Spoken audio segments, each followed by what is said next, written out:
चौथे दिन से समुद्र पे ढेर सारी घटनाएं हुई हैं। नमस्कार, हिंद महासागर का मछुआरा। आज चौथे दिन से हम समुद्र में रहकर जाल डालकर मछली पकड़ने की जगह ढूंढ रहे हैं। ऐसे जाते समय हमारी कंपनी की नाव ने हमारी नाव से वायरलेस उपकरण के माध्यम से मदद मांगी थी। अब हम उसी नाव की ओर जा रहे हैं। उन्होंने क्या मदद मांगी थी? उन्होंने हमारी नाव से मिर्च मांगी थी। हमारे पास बहुत सारी मिर्च थी, इसलिए हमने कहा था कि हम देंगे। वैसे ही हमें पल्टिन पाउडर की जरूरत थी। हमने उस नाव से वो भी मांगा था। अब हमें अपना जरूरी पल्टिन पाउडर मिल गया है और उन्हें अपनी जरूरी मिर्च भी मिल गई है। अब उन्हें बाय बोलकर हमें जाल डालने की जगह की तरफ चलना है। आज दोपहर के खाने के लिए ताजी कैरम मछली से लाजवाब मछली करी बनाई थी। सच में कमाल का था। फिर खाना खत्म करके हम ऐसे ही जा रहे थे, तभी हमारी नाव के पास से विस्टा मास नाम का एक कार्गो जहाज गुजर रहा है। देखिए वो जहाज कितना सुंदर लग रहा है। देखिए, जब हम समुद्र में मछली पकड़ते हैं तो इस तरह के बहुत सारे जहाज हमारी नाव को पार करके जाते हैं। आज ठीक 4 बजे हम समुद्र में जाल डालने की जगह पर आ गए और समुद्र में जाल डालना शुरू कर दिया। जब हम समुद्र में जाल डाल रहे थे तभी हमारी नाव के पास से एक तेल टैंकर जहाज गुजर रहा है। देखिए, समुद्र में सारे जाल डालने के बाद रात के खाने के लिए हमने रसम बना के और ऑमलेट तल के खाया। रात का खाना खा के लगभग 9 बजे हमने थोड़ी देर झपकी ली और रात 12:30 बजे उठ के जाल पकड़ना शुरू कर दिया। आज हमें शुरुआत से ही हमारे जाल में एक एक करके सूर मछली आती रही और हमें भी पहली 2 खेप में 40 से ज्यादा सूर मछलियां मिल गई। सभी अच्छी साइज की सूर मछलियां ही थी। हर सूर मछली कम से कम 4-5 किलो की होगी। अच्छी बड़ी साइज की सूर मछली आई है। फिर थोड़ी देर में जिंदा एक ताऊ पीली का नाम हमारे जाल में फंस के आ गया। देखा ना कैसा है? इसे अगले दिन कांजी गुट्टू के लिए इस्तेमाल कर सकते हैं सोचकर अलग निकाल कर रख दिया और वैसे ही जाल खींचना शुरू कर दिया। आज हमें पहले 2 सेट जाल में ही 40 से ज्यादा सूर मछलियां मिल गई ना, तो आज लगभग 200 सूर मछलियां पकड़ लेंगे ऐसी उम्मीद थी। लेकिन हमें कुल मिलाकर 70 सूर मछलियां ही मिली। फिर भी हमें पता है कि हमारी परेशानी देखकर समुद्र माता हमें खाली हाथ नहीं लौटाएंगी, इसलिए हम उस उम्मीद को कभी नहीं छोड़ेंगे। और फिर हमारे जाल में एक जिंदा समुद्री कछुआ फंस गया। अगर समुद्री संपदा स्वच्छ है तो उसमें ये कछुआ भी महत्वपूर्ण भूमिका निभाता है, इसलिए इसे ऐसे ही जिंदा समुद्र में छोड़ देते हैं। हमारे मछुआरे सभी नावों में अगर इस तरह का समुद्री कछुआ मिल जाता है तो उसे जिंदा और सुरक्षित समुद्र में छोड़ देते हैं। समुद्र में छोड़ते ही वो कछुआ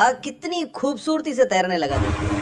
और फिर आज सुबह के खाने में कांजी के लिए हमारे रसोइये ने सूरमीन से एक शानदार वड़ा बनाया था। हमारे समुद्र में काम करने के बाद लगी भूख में वो भी कांजी के साथ इस तरह का एक मछली वड़ा रख के अगर हम ये सब समुद्र पर ही खाएं तो स्वर्ग है। आगे समुद्र पर होने वाली घटनाओं को अगले एपिसोड में देखेंगे। बाय दोस्तों।